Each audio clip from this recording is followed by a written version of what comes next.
Hello, everyone, and welcome to Conversations with Matt DeLockery. Well, we're finally going to actually have a conversation instead of this sort of one-way thing that's kind of like a made-up conversation, like we're talking about something, whatever. No, there's actually somebody here with me today. So today I have with me Angela Mathis, and we're going to talk about nationalism, pro-life, and Black Lives Matter. So a lot of fun topics that are super controversial, and nobody seems to be able to talk about without getting angry, and we're going to talk about all of them in combination. So it's going to be a fun day.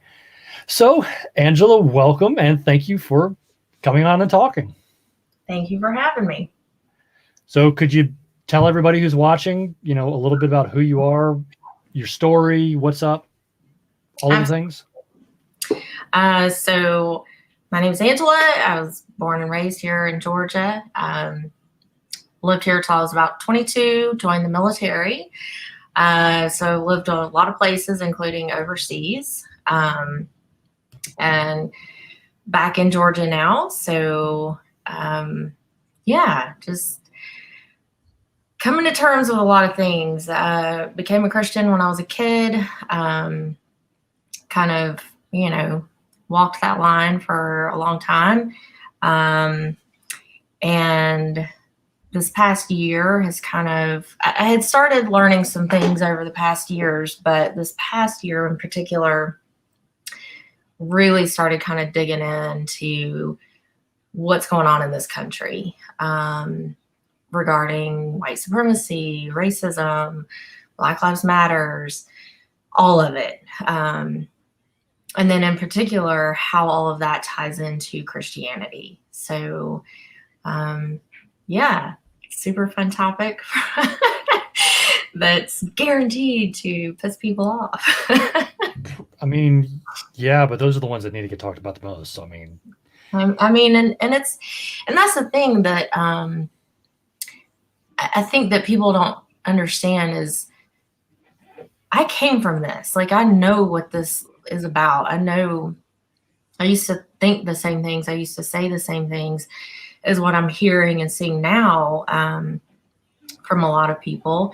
And it took a long time for me to kind of wrap my head around some of the topics and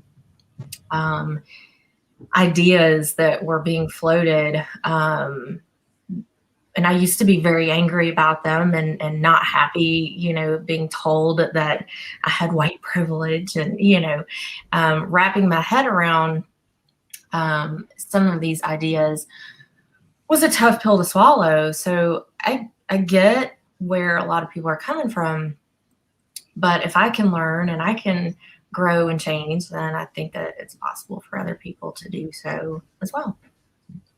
So when we were talking about doing this sort of thing, I think the thing that was most interesting to me was not so much one of the particular topics, but you talking about how they were all tied in together, like all of these things, like the nationalism, the pro-life, the Black Lives Matters, the racism, all of these things with their unholy connection to Christianity.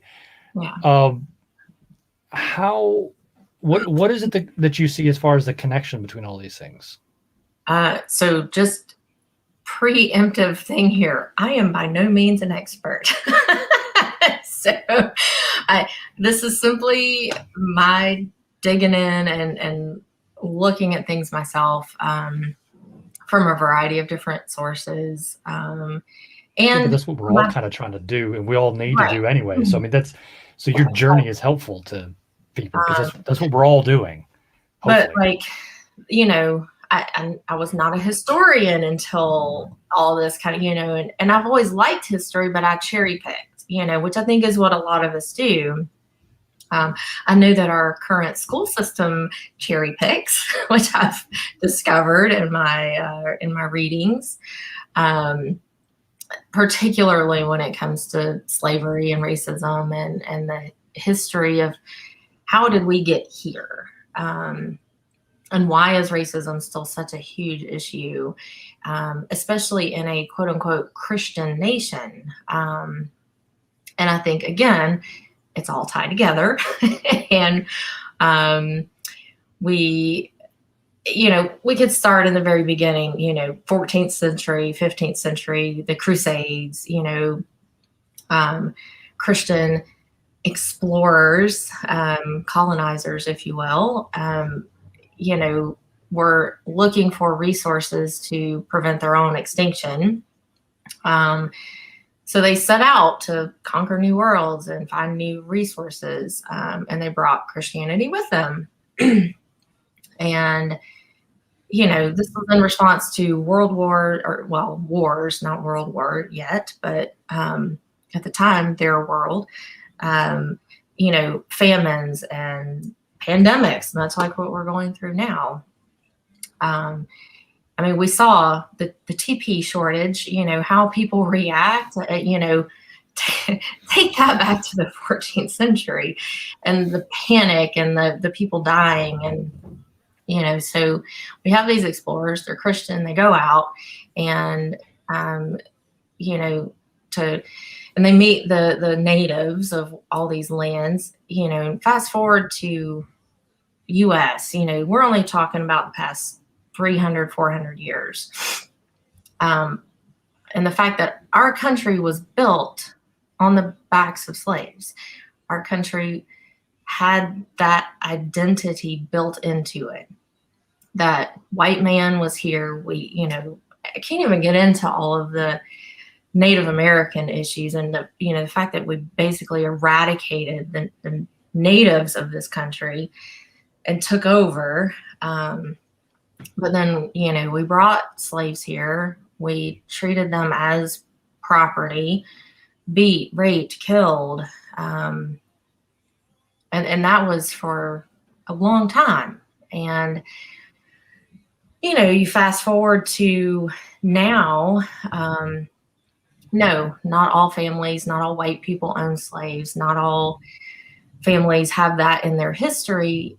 However, when an entire country has this identity that white people are the creme de la creme and everyone else is less than, they are property, whether you owned a slave or not, whether your ancestors owned slaves or not, doesn't negate the fact that Black people were 3/5 of a human being. They were not afforded the same rights that we were.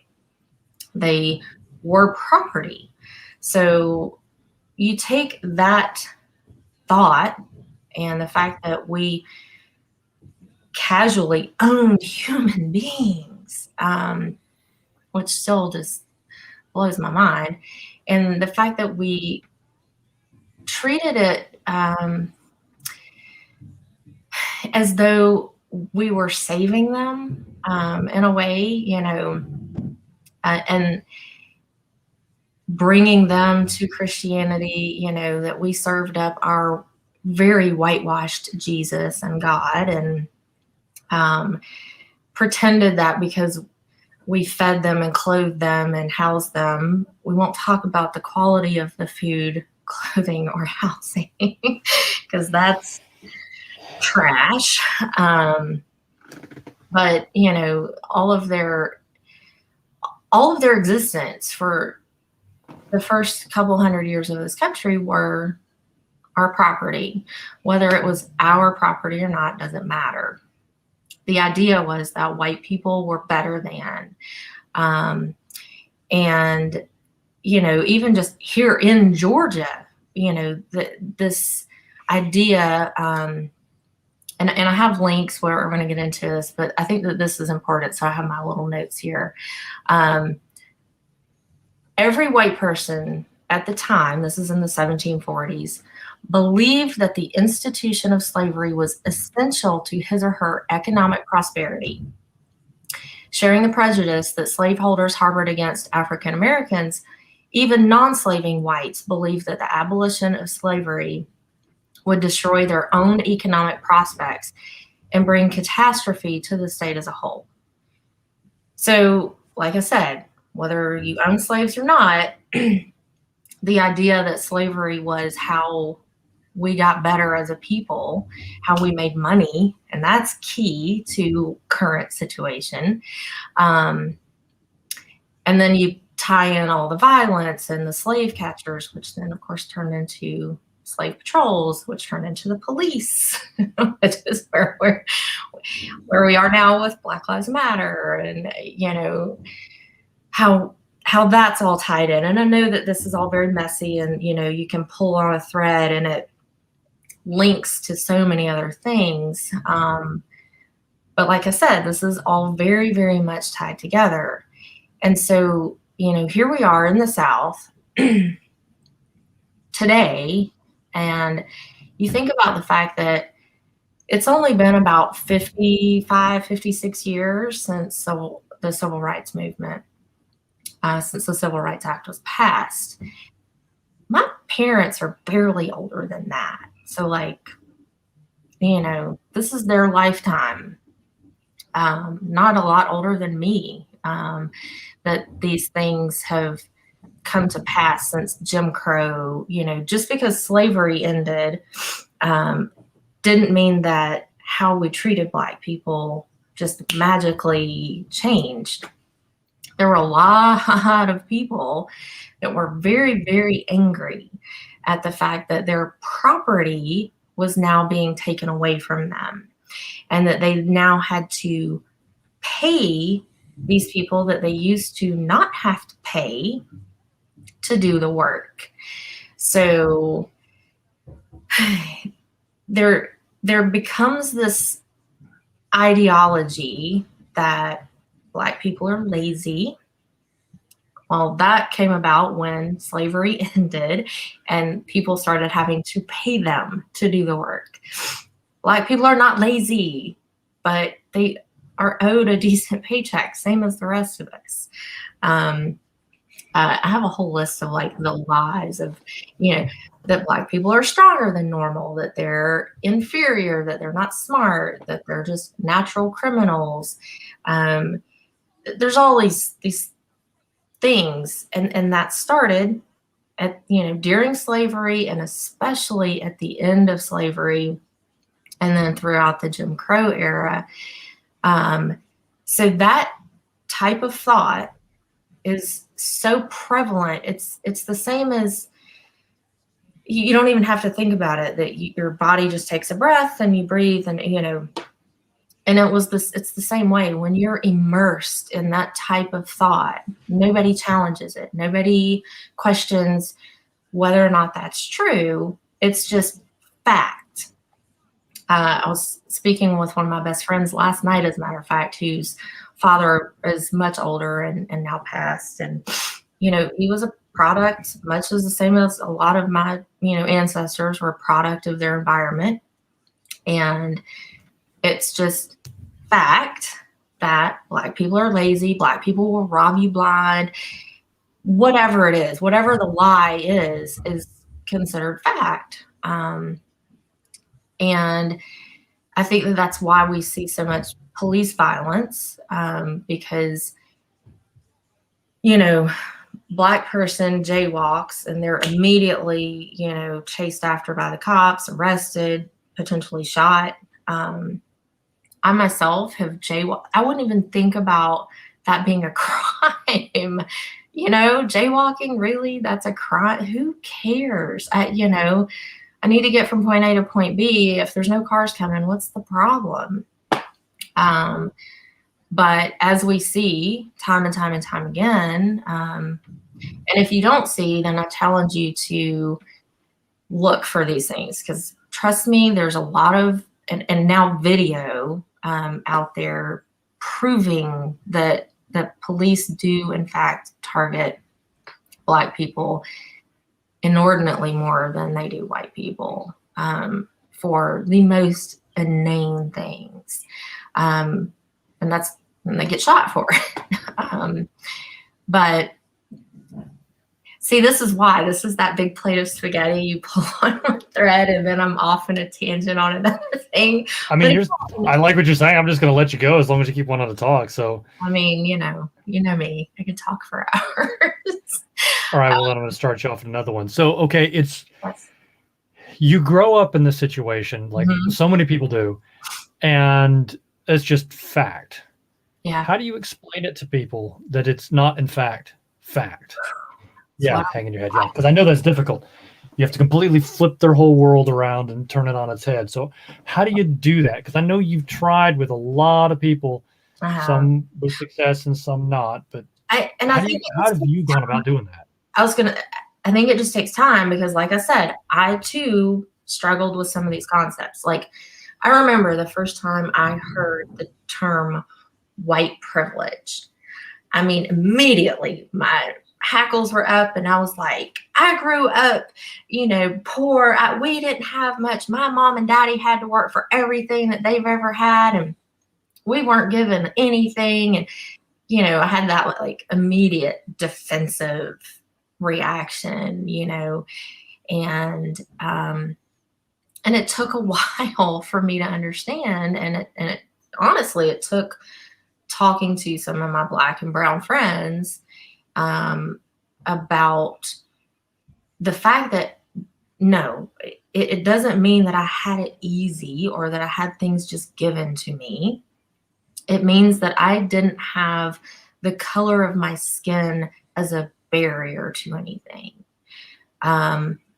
It means that I don't have to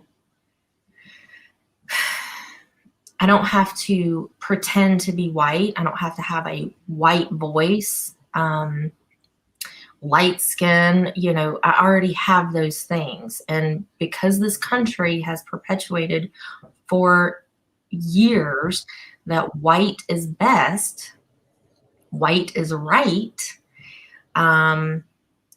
So when you are Black, you are automatically less than. We've built our country based on that fact that you are less than. So two people go for the same job. I mean, it's why affirmative action had to be created. And of course, as soon as affirmative action was created, white people immediately started talking about reverse racism. There's no such thing. Again, Black people have only had 50-ish years to try to catch up what we've had for hundreds of years. And the idea, and this is another one that I thought, well, you're not a slave now. Well, you have all the same rights. Okay, but when you're Black and you don't have generations of wealth building, owning property, living in certain places which have better access to food, schools, etc., how do you move forward? I think there's other intangible things as well. One thing that I've heard that makes a lot of sense to me is if you have, for example, if your parents went to college, it's easier for you to go to college because you know how to do things like work the system. Yep. You know how to navigate this whole idea of applying for college, and you have somebody telling you, okay, in high school, this is the things that you need to do. You got to get good grades freshman, sophomore year, junior year, you start applying, visiting schools, doing school trips. Like, you have somebody telling you all that stuff. If you didn't have that, I mean, it's slightly better with the internet because you can find some of that out. That's not a replacement for somebody there walking you through it. But in the days before the internet, you had nothing. Right. So, like, there's a lot of intangible things too that I think that you get from being raised by people who are already in a given situation, or even say being around a whole bunch of friends, like everybody's going to college is just assumed. And I'm just using that as one example. It's not there's a million examples. So that's one. But if everybody's going, there's a lot of help. Like, it's like having a workout partner at the gym. Like, well, I know that my friend's going to be there, so I have to go too. Like, so but if you're alone, it's twice as hard. Right. And so multiply that by, again, generations of segregation, even after slavery is abolished, and then, with Jim Crow and even past Jim Crow, neighborhoods were redlined. You can look here in Georgia, in Atlanta, where I live, you can look at a map of the counties. Fulton County has got the weirdest shape ever. It's redlining. It's where government people, real estate agents, whoever, white men back in the day, outlined counties to make sure that they captured the people that they wanted to capture in their districts and excluded the people they didn't. So they purposefully excluded certain neighborhoods. If you were Black, you simply could not buy in a white neighborhood. Well, I mean, it's even within cities too. Drive down Ponce. Mm-hmm. There's like the same street that crosses Ponce. Like on this side, it's got one name. On this side, it's got another name because white people lived over here and Black people lived over here, and you could not be living on the same street of somebody of the wrong. No, just right. Yeah. So, and again, I'm by no means an expert or historian, but in my research and reading, and there's so much to dig into. But it's fascinating, but in a really horrifying way at how deep this stuff runs and how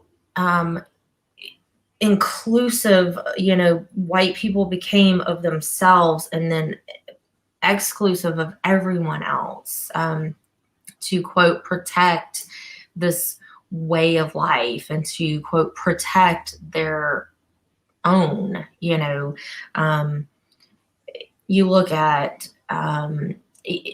using our whiteness as a weapon, that's still going on today. White women are horrible at using their whiteness, and especially their female whiteness, as a weapon against Black men.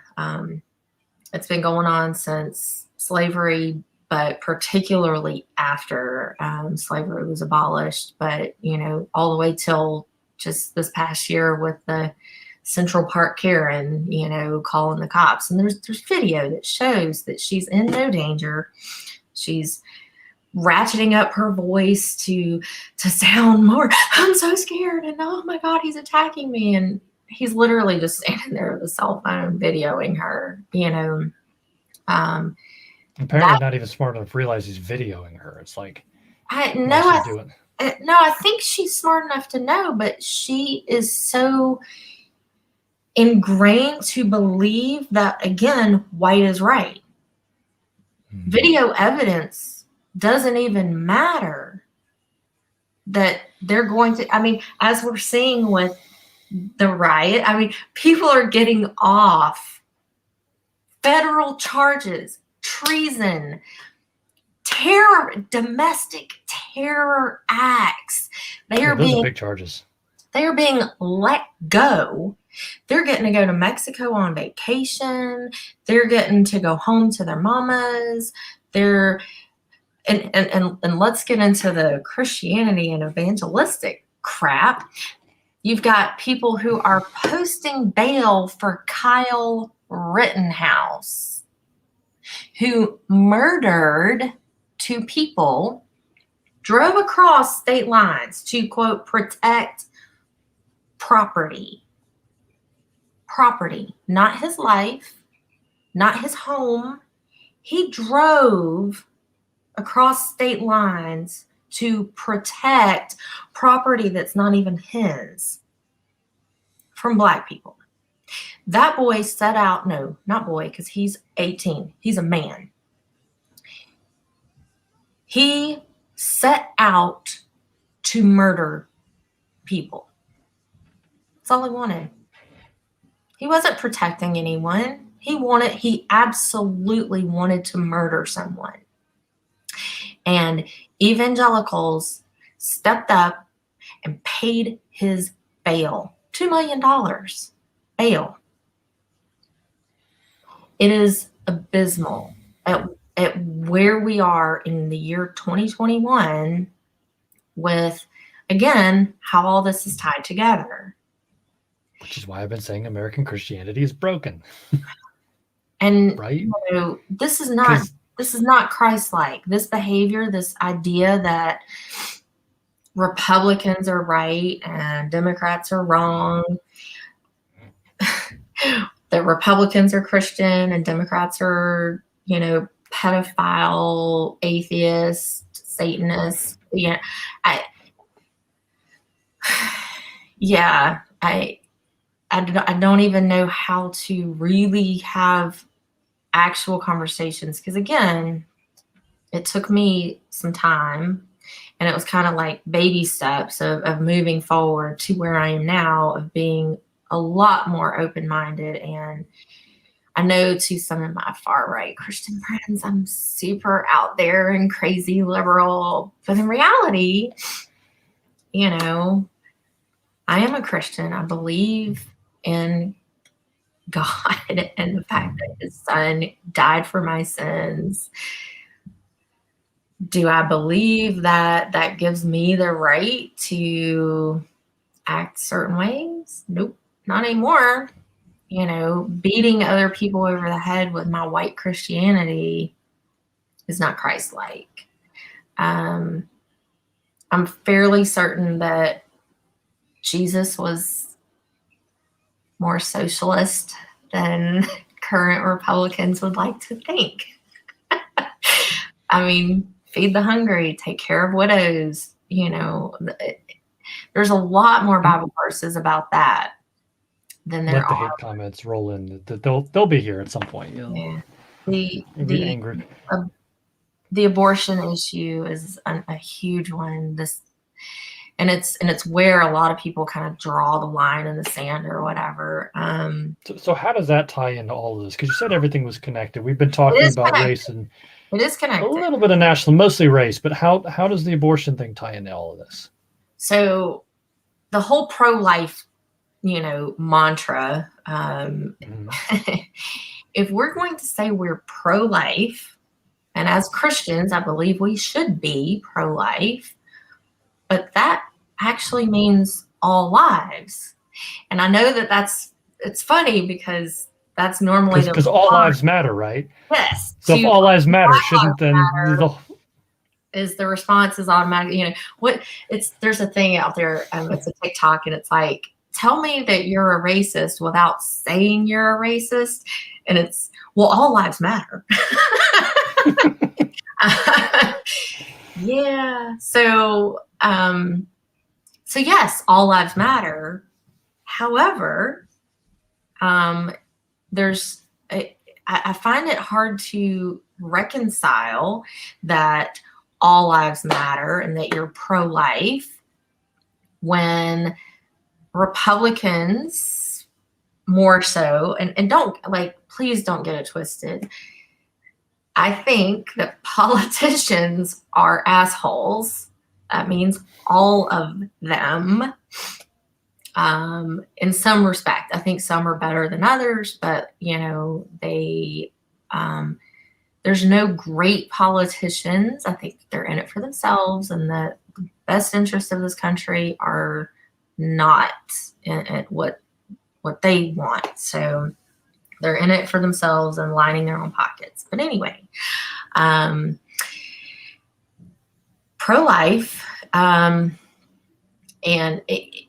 but Republicans particularly are the first ones to want to go to war. They're the first ones to want their guns. And again, I like guns. I was in the military. I like blowing things up. I've gotten to shoot some really awesome guns over the years, like probably more so than a lot of those white boys out in the country would ever dream of getting to shoot. Yeah, not just civilian guns, like actual military guns. Military grade.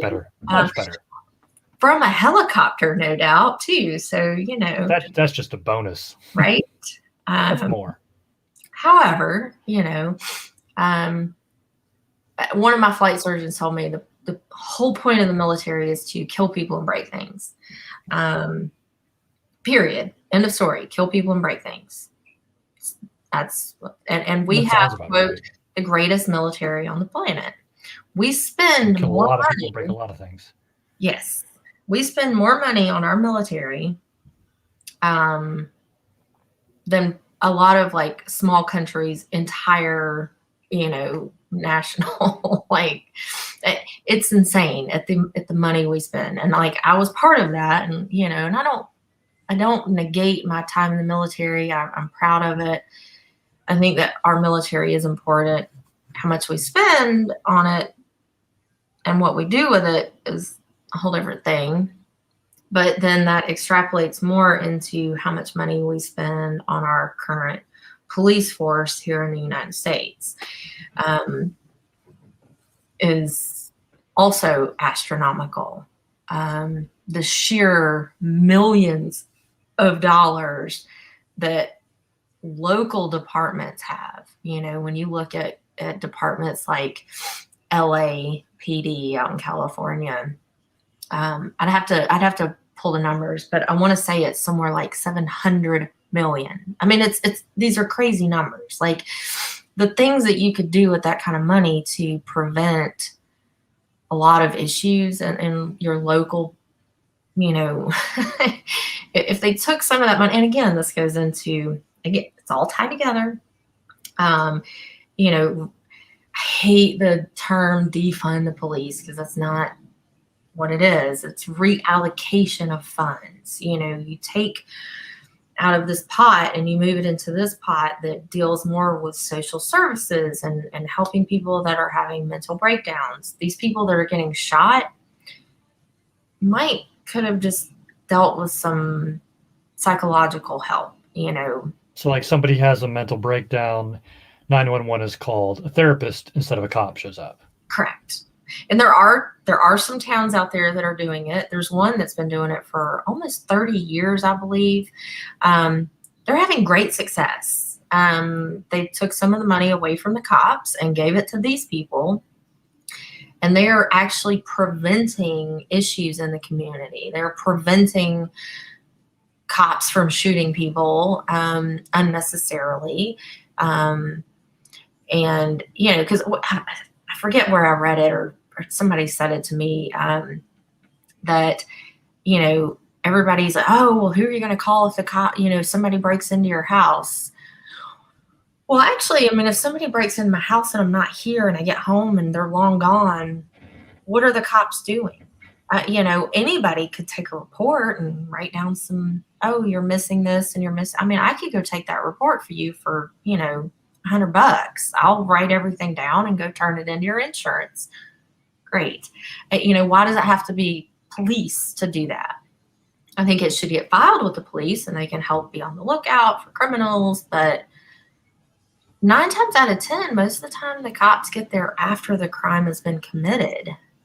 So at that point it's an investigation. It's, but again, why do they need military grade weapons to do these things? It's a call to insurance company mostly. That's right.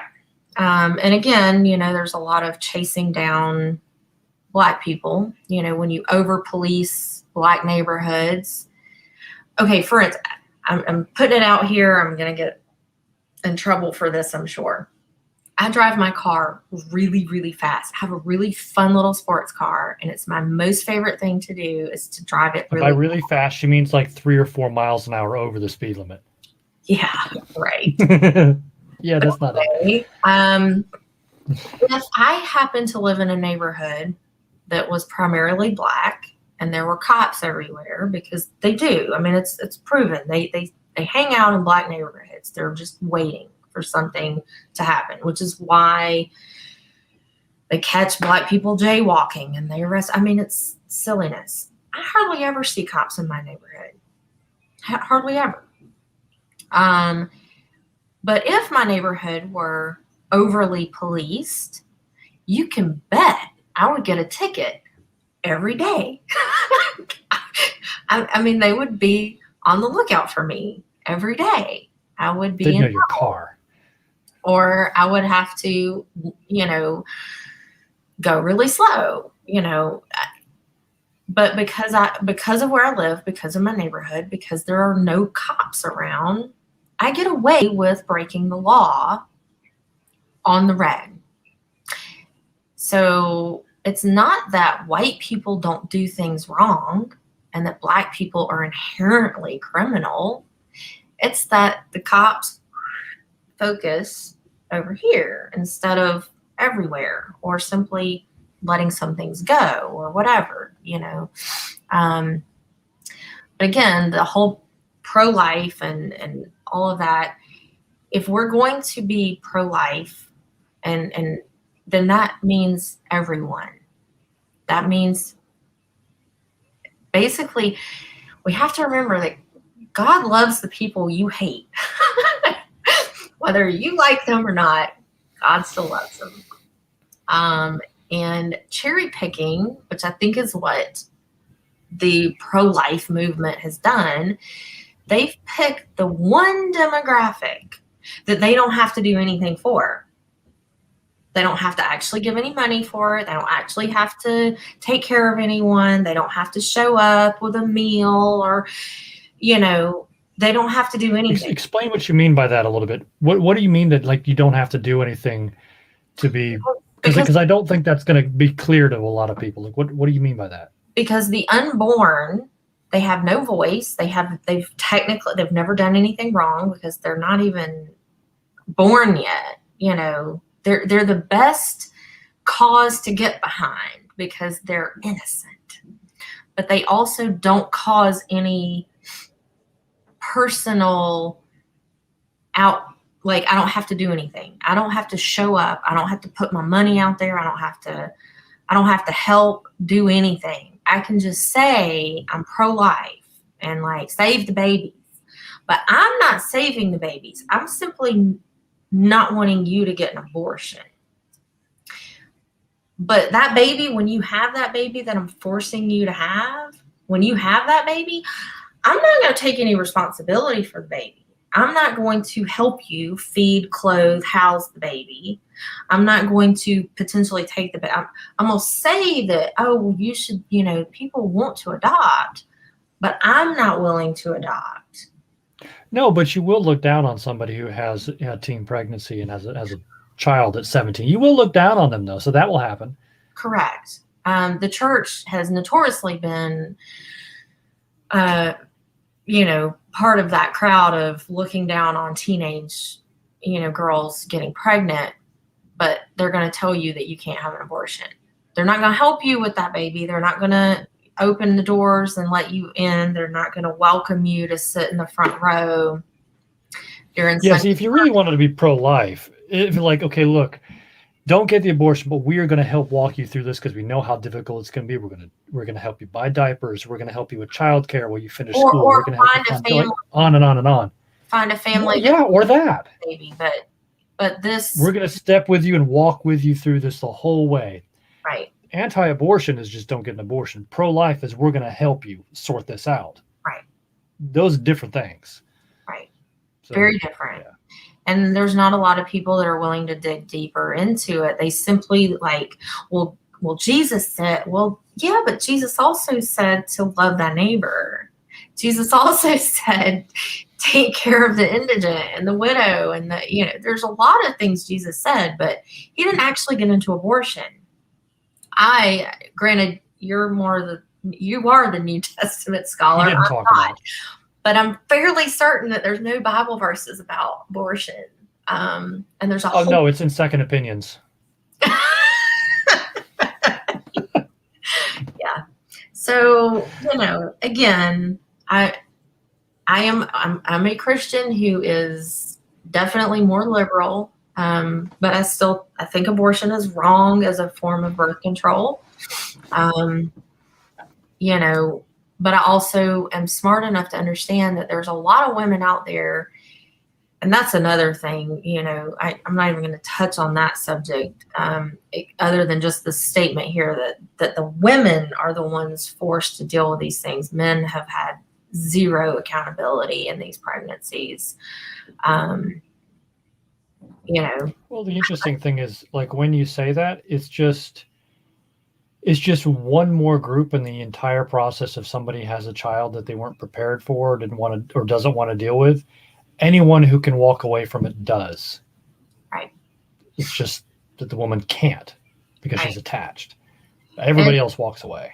And there are so many cases. It's not simply, you know, a form, you know, oh, this came about from rape or whatever. But, you know, there are so many instances where by having that child, that woman's life, and again, if we're going to be pro-life, you know, There's more than just one life at stake.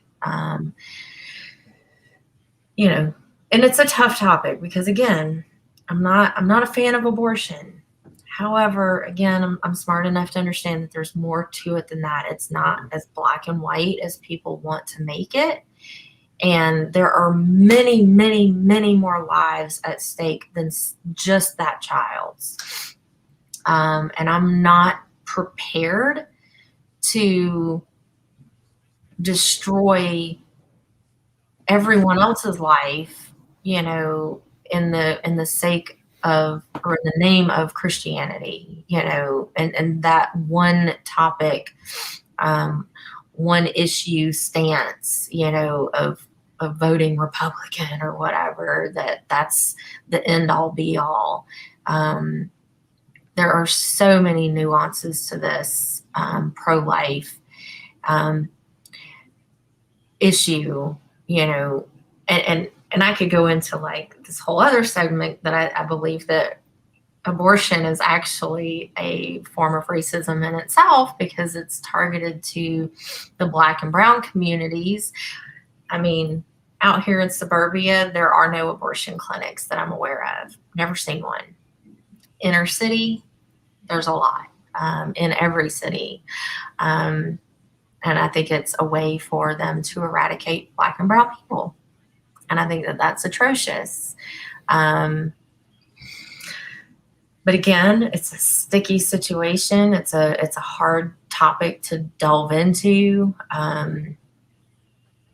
I don't quite know the answer to that particular part, but I do know that to say that you are pro-life and to stand on only that one issue, especially as a Christian, is inherently wrong because you are negating millions of other lives in that stance. And I think that that's, and it also allows you to be manipulated because then if you're a one issue voter, then they can just, as long as they say what you want to hear, then they can ignore your thoughts on everything else, and they're actually disenfranchising you, whether you realize it or not, because they just don't care what you think about anything else, and they'll go off and do whatever they want. Yeah. And it's allowing people to be you're allowing yourself to be manipulated politically. Right. And I'm not prepared to talk about it at the moment, but I'll have to see if I can find the links and stuff. But I did start recently finding out that abortion was never a platform for the Republican Party until I want to say it was like the late 70s or early 80s. So for people like my age and younger that get hung up on, the abortion issue and like, this is what the church, yeah, William, you're absolutely right. It is very much racial eugenics for abortion. But the evangelical stance, Reagan made the abortion. Thank you. Yes. It was never an issue about abortion for the Republican Party prior to that. So people get all hung up like this has been, it's a rather new thing, and it's again, way of controlling and making people toe the party line to try to keep, and something else I actually came across recently too is everybody wants to say they're going to keep voting for Republicans because of the issues, but there have been Republican controlled Supreme Court, House, Senate, etc., and nothing's been done about abortion in all this time. So they've had multiple chances to flip Roe versus Wade. They've had multiple chances to change it up, and they didn't do it. Why do you think that is? It's to make sure you keep voting for them because they know that that's your one issue that you're voting on, that you don't actually give a flying flip about anything else. Because you don't care about people, you don't care about Black people, you don't care about It comes down to abortion and the economy, which is, keyword for Wall Street. And I don't own any stocks. So like, and neither do most of the people who are crying about the economy. I'm not really interested in keeping a bunch of wealthy people wealthy, and I'm working for what? So, yeah, I think that it's interesting that the Republican Party keeps getting voted for by people who don't actually understand what the heck they're voting for, or why. And they just stand, again, it's using, well, it's not again, because I don't think I've touched on it. It's using Bible principles, or Bible verses, or just simply quote the Bible as a weapon. But hate wrapped in a Bible verse is still hate. And if we're going to be pro-life, we need to look at humanity as a whole, not just the abortion issue. Because you say it's hate wrapped in the Bible. I mean, how sure are you that it's not actually the Bible saying this? And it's just, we want to believe that it's better. But, I mean, so many people seem to be, hopping on board with all this stuff that you're against. So how do you know it's not just you that's wrong? And it's, not something actually wrong with Christianity? I mean, I'm not an expert. I don't know.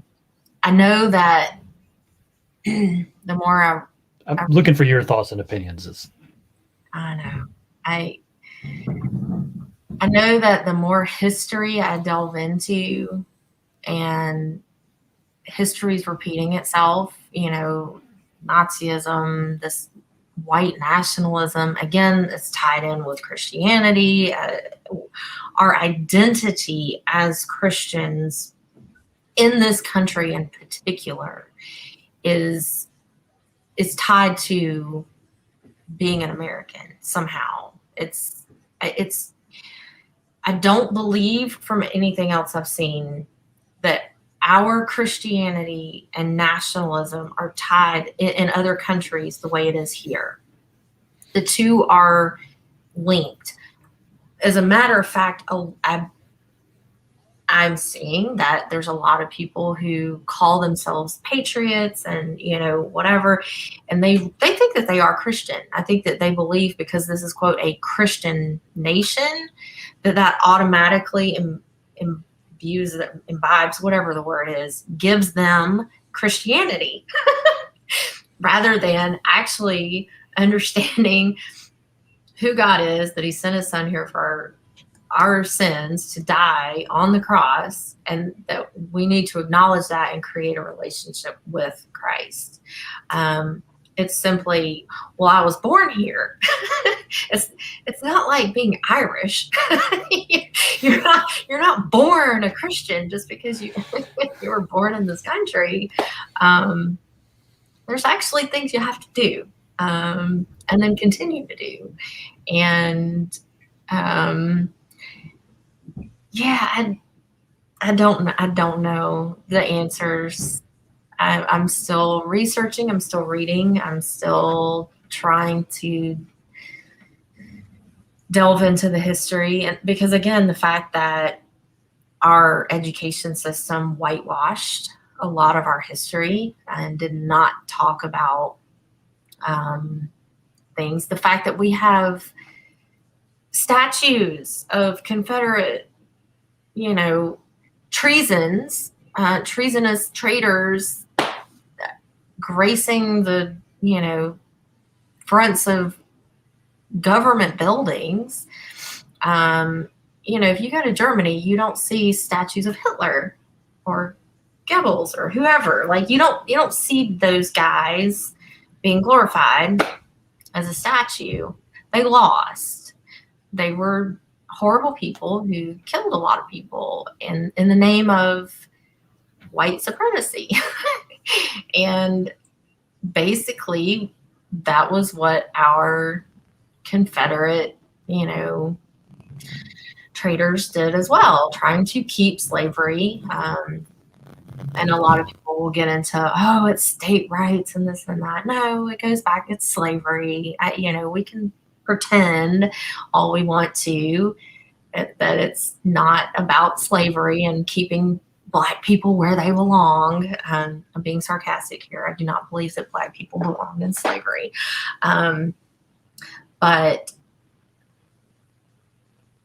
I mean, I still see it, people waving the Confederate flag. They're proud of their heritage. It's not our heritage. That's, it was a war to keep Black people in slavery. If that's your heritage, you might want to rethink what's happened in the past. I mean, and again, a lot of these same people call themselves Christian. And I have a really hard time stomaching this insane nationalism, white pride, proud of our heritage, Southern thing, and it's all wrapped up in going to church on Sundays. And, singing that Jesus loves me.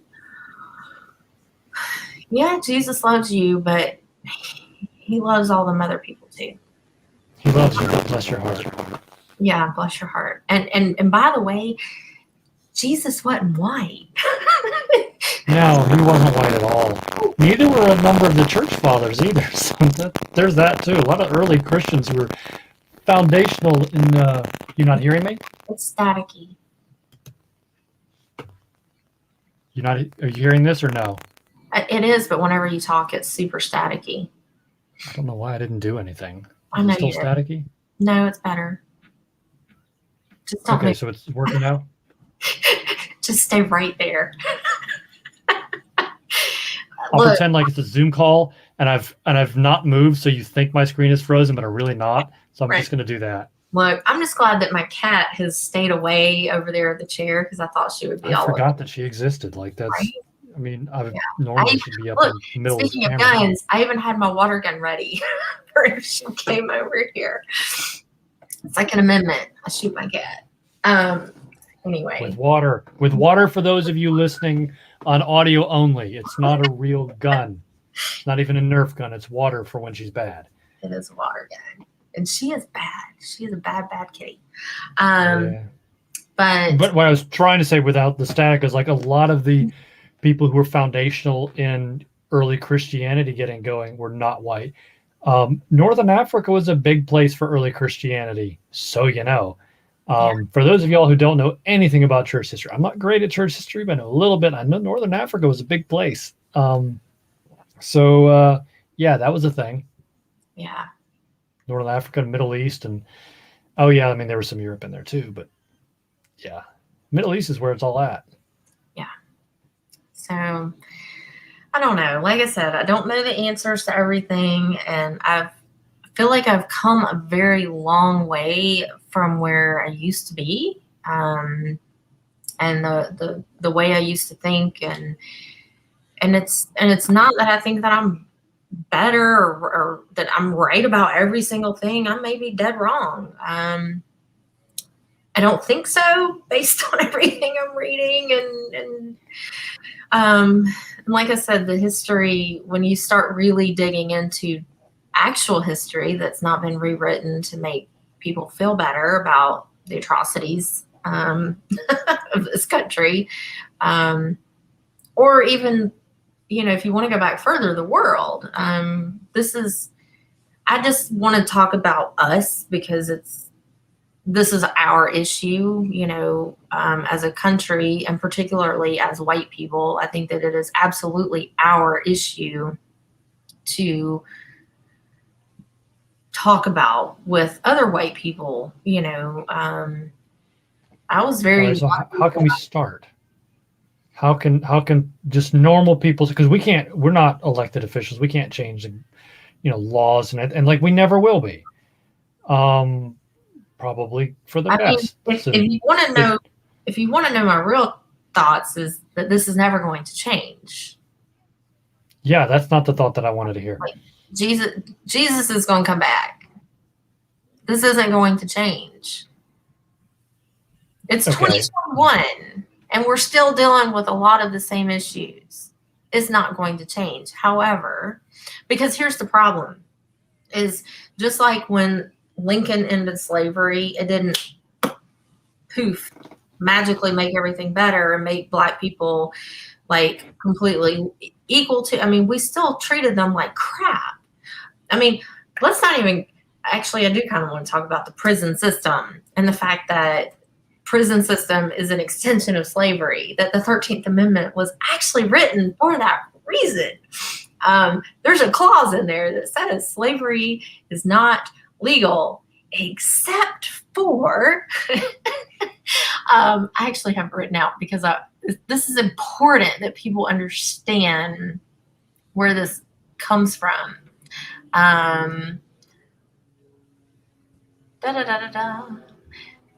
Please hold. I have all these notes. I wrote 4 pages yesterday, y'all. 4 pages, because this is how important this is. Yeah. Okay. Neither slavery nor involuntary servitude, except as a punishment for crime. That's what the 13th Amendment says. So it is super important that people understand that this was a way to, again, I'm being sarcastic here. I mean, like, you know, this is not me saying, to keep Black people where they belong, which is not in our schools, not in our neighborhoods, not with our white women, not with, you know, it's only recently has interracial, you know, relationships been not frowned upon or outlawed. And even still, if you go in some areas deep down here in the deep South, that does not fly, you know. And if a white woman is with a Black man, she's considered dirty from that point on. Like it's this whole way of thinking that has just been ingrained in our society, particularly here in the South. And it's why I say that all of this is tied together, because it's still going on. And whether it's big things or little things, it still continues to happen. And again, Christians perpetuate a lot of this. You know, I mean, I've heard it from so many people. I see it, you know, on the Facebook. And they, you know, well, if they had just complied with the law, you know, but that really only applies to Black people, you know, because if white people do anything against cops, we don't say that. We don't speak that same language. You know, if a Black man does something, then he's a thug. But if a white man does the same exact thing, we don't say thug. We use other words. We lessen it. And it's constantly that type of thought and speech and perpetual language. So again, we go back to, you know, slavery's abolished. It didn't magically poof anything away. Jim Crow started. And even after, you know, the civil rights, you know, and I love, you know, here we are, we're in the middle of Black History Month, you know, Martin Luther King's birthday. White people love to trot out MLK quotes. You know, love, hate does not drive out hate, only love can. Okay, but y'all still killed him. MLK was hated so much. He was killed for it. So we want to pretend like, oh, MLK. No, white people still hated him. And they still, there's still so many things that he stood up for. That his daughter, Dr. Bernice King, has said that, and she's, that woman, I've actually had the pleasure of being at an event where she spoke here in Atlanta. What a super intelligent woman that just continues to uphold what her father, did in his lifetime. And it it didn't magically go away during civil rights movement. It didn't magically go away in the 80s or 90s or 2000, because here's the problem is racism, when it's considered bad, and right now because of Trump, it came out of the woodwork. It was no longer bad to be racist. It was no longer bad to be a white proud patriot. But when it is bad to be racist, they just hid it. They didn't change the way they thought. They just didn't say the words out loud unless they were in same company, right? They knew who they could say things to and who they couldn't. So it didn't go away. They keep having children. They raise their children in these homes where the N word is used freely. Those thoughts and ideas are passed along that, Mexicans come here and they're rapists and they will take your job, no matter that you didn't actually want that job picking strawberries in the field, for less than minimum wage. They're not taking anything. But anyway, there's all of this thought that continues on from generation to generation. And when you live in a household that is immersed in that, then you're going to be that. And then you grow up and you have children and you teach them the same things.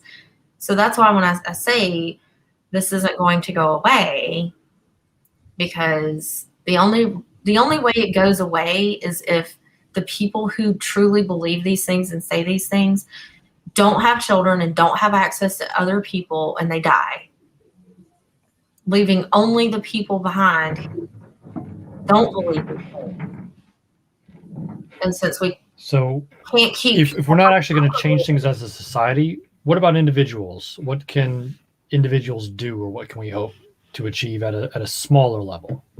I mean, keep having these conversations with people, even though it's super uncomfortable and you end up losing friends and family, and and praying that people will, that there will be a little hole that you can get into, that somewhere there's a chink in the armor that you can start picking away at, and eventually, and when that happens and they start realizing that white privilege exists, systemic racism exists, that,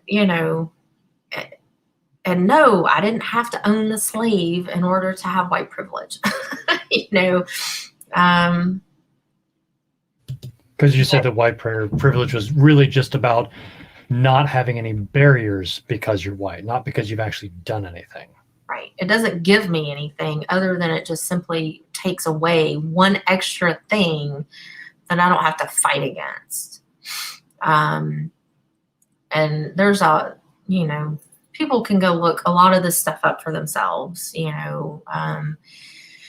but you're going to provide some links that I've given, and we can put some more in the comments or whatever as I come across them.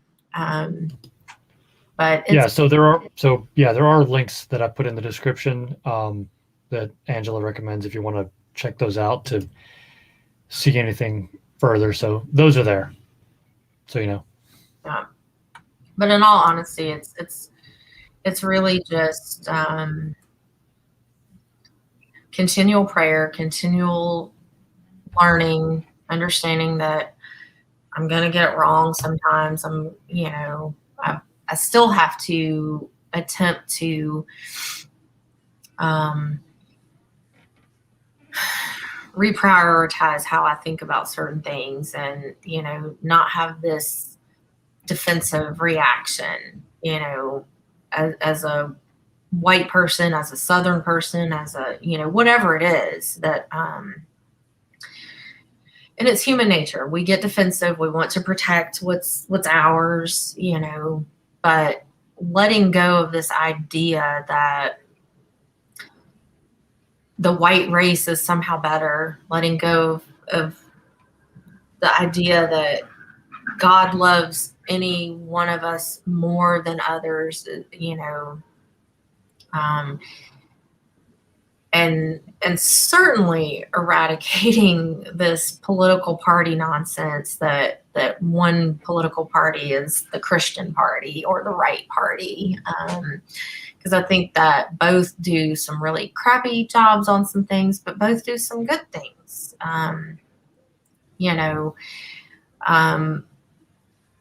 But that as Christians, and I'm sorry, there is a motorcycle or something. I don't know if y'all can hear that, but it is super loud. But knowing that as Christians, we should be involved in politics, because it does matter how our government treats people, how we treat people, but that it's not part of my identity as a Christian. Republican or Democrat or whatever is not part of my Christian identity. How I treat people according to what Jesus taught absolutely is. I think that's a great way to put it, that it's like your political party is not part of your identity, but your involvement in politics matters because it matters how you treat people. Yeah. And again, I don't toe any party line, because I don't think that either party is right 100%, and I don't think either party is wrong 100%. So, but how we treat people, and truly looking at these issues of white supremacy, nationalism, racism, pro-life, through a true Christian lens, will actually start to change your mind on how you see things in this country. But that takes being really, really, really honest with yourself and letting go of some long held onto beliefs and ideas. So it can be rather painful, but it's cathartic. And then I think once you do start going down that path, it can be a little bit of a rabbit hole, but it's necessary. And this is how change happens. Because I've had a few people say that, oh, you've changed. Good. Glad I have. Lord knows I don't need to stay the same my whole life. I need to learn new things. I need to grow as a human being. Growth is where it's at. I think I heard it said one time, like, if you look at your past self and you're embarrassed by what you see, that's good, because that's called growth. Right. Yeah. So we should all be doing that. Absolutely. Cool. This was super fun. So, I want to see what people are saying now. I didn't. So y'all type your questions out, and if you have any of those, then we'll start doing that. There's going to be a bit of a delay. There's a 10-second delay between this streaming app and between YouTube. It's going to take a second until people type, and then the delay that gets here. But yeah, type your questions out, and then I'll click on them. They'll put them up on the screen. So Marie, we have comment. So I'm going to let you respond to these, because, you're the guest. So if I put something up there, then you can respond or Marie, not. You're right. I think that it would go a long ways towards healing for everyone to treat others as they would want to be treated themselves. And that's actually, there's a, I cannot think of her name right now. I can see her face. She's a school teacher from the 70s and 80s. And she did experiments with white students, like elementary, middle school kids. And one of the questions she asked was, stand up or raise your hand if you want to be treated the way that Black people are treated in this country. Nobody stood up. And she said, that right there tells you that you know what's being done in this country to Black people is absolutely wrong and you don't want any part of it. I mean, yeah. And that was 30, 40 years ago. So, and nothing's changed. I mean, we could have the same exercise now, and it would still continue. So, yeah, definitely. Yeah, it really would. I thought I heard about another study that was something like that, where it was not a study, it was an experiment, where they did it with school kids. Like they had everybody with, it was like an eye color or a hair color or something like that. If That's you had her. a certain color eyes, or same one. Was that the same thing, or was that a different? No, it's study the same lady. Her name is Jane.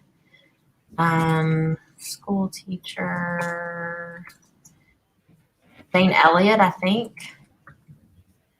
In 1968 is when she did the blue eyes, brown eyes exercise in her classroom. And yes, her name is Jane Elliott. Okay. Yeah, and recently, it says, it makes me really angry that I've been saying these things for 52 years. Yeah. So she must have been young when she did that, if she's still around and making comments on it today. Yeah. So it's definitely been going on for a long time. And we still see it. This is evidenced by all the videos and all the reports and all the things that are still happening. And I saw somewhere it said, for a long time, the racism in this country was downplayed. But it's because there was no video. And now we just, so how many more atrocious things happened when there wasn't video? I think Rodney King was kind of the beginning of that, starting to, when we see video evidence of what's actually happening in this country. So William got a question. He asked, how much of the issues that we're dealing with today are influenced by the propaganda of my computer's away from me, the MSM, and mainstream media, and how much is innate human tribalism? I mean, I think that there's a lot of stuff that's influenced by the propaganda of mainstream. I mean, look at the fact that it's how Trump got elected. They propped him right on up, and and then evangelicals, and they use their pulpits to promote him as the savior of the Republican Party. And so, yeah, I think that we are, influenced by mainstream media on both sides. Absolutely. It's not one side or the other. But I think that even without it, it's, mainstream media was not a thing before, 15 years ago, maybe, that was considered a thing, because Walter Cronkite came on the computer, on the TV, and he said his piece, and then he signed off, and it was fact. So after the Walters of the media kind of went away, and we started having these opinion, mouthpieces. Look at the fact that, Fox News is called Fox News, but they're categorized as an entertainment. They're not categorized as a news source because I don't want to get sued. Yeah, but this isn't really new though, because like the newspapers were the same way, like back, revolutionary times in this country. Yeah. Just sticking with this country sort of stuff. But like you'd have like this newspaper was for this candidate, this newspaper was for that one, and they did the same thing. And they even still had to have underground, my history is escaping me. But people who basically put together like bootleg, copies of things to go out, to spread actual news and actual truth. Yeah, yellow journal. Yeah. Um, so, I mean, I don't know. It's not only, and trust me, I'm not a fan of mainstream media, but this nonsense has been going on long before mainstream media, like it's just more of a, it's more of a put on display, but I mean, you look at here in the South with the KKK, they were running their games and doing all their crap, and you know the media had nothing to do with it. If anything, they just simply ignored it. They weren't doing any journalism. Um, but it ties into the politics and JFK and RFK, and there's a lot of history to cover that I don't have the time or energy for tonight, and I'm sure you guys don't either. I mean, there's going to be more or less pressure on you to do the right or the wrong thing. But at the end of the day, you still have a choice to make yourself about what you're going to do. Yeah. So, yeah. I mean, there's people who don't listen to anything, and they still have their own thoughts and their own biases, and so yeah, I think mainstream media, and I think, as is evidenced, is how it gets used, and or just platforms are used. I mean, look at Twitter and the fact that Trump was able to incite a violent riot in our capital. And oh, and that ties back into the all lives matter and the blue lives matter. Unless it's a white person killing a cop in the Capitol, then I guess all lives don't matter and blue lives don't matter. Yeah. I mean, the hypocrisy, crazy. But a lot of that going around. There is. Yeah, I don't know. I keep trying to do the right thing for myself. I keep trying to stand up for, and I think that's what it boils down to. I think that's where I come from on a lot of stuff. Is I know that people now that meet me now don't believe it, but when I was a kid, I was really shy and quiet, especially in situations where I didn't know anyone, and like at school and stuff. I just had my tiny little group of friends, but I was bullied as a kid, and I think that's kind of where I come from now, is that I do have this voice and I do have logic and reason, and because I've kind of been on one side and can now see the other. So I have actual experience, with thinking certain ways and saying things and being around things, and I'm able to stand up for people who don't have a voice, who don't have a say in what happens with themselves or whatever, defending people who need defending, and that right now is Black people, LGBTQ, you name it. And I don't need a gun to do it. I'm going to keep using my voice. And I don't need to defend my home. I need to defend it, because this is not my home. This is my earthly home. And I have a bigger place, in the future than just this right here. So I'm going to keep standing up for people and their rights, both civil and human. Loving my neighbors, all my neighbors, even the ones that I don't care for. I mean, like, it doesn't mean I have to like everyone, but I am called by Christ to love my neighbors. And that's my neighbors here in the United States, here in my neighborhood. But it also means people around the world. Because at the end of the day, we're one race created by one God. Whether people believe in him or not doesn't matter. He still created them and he still loves them, and that's enough. And I think that's a good place to end.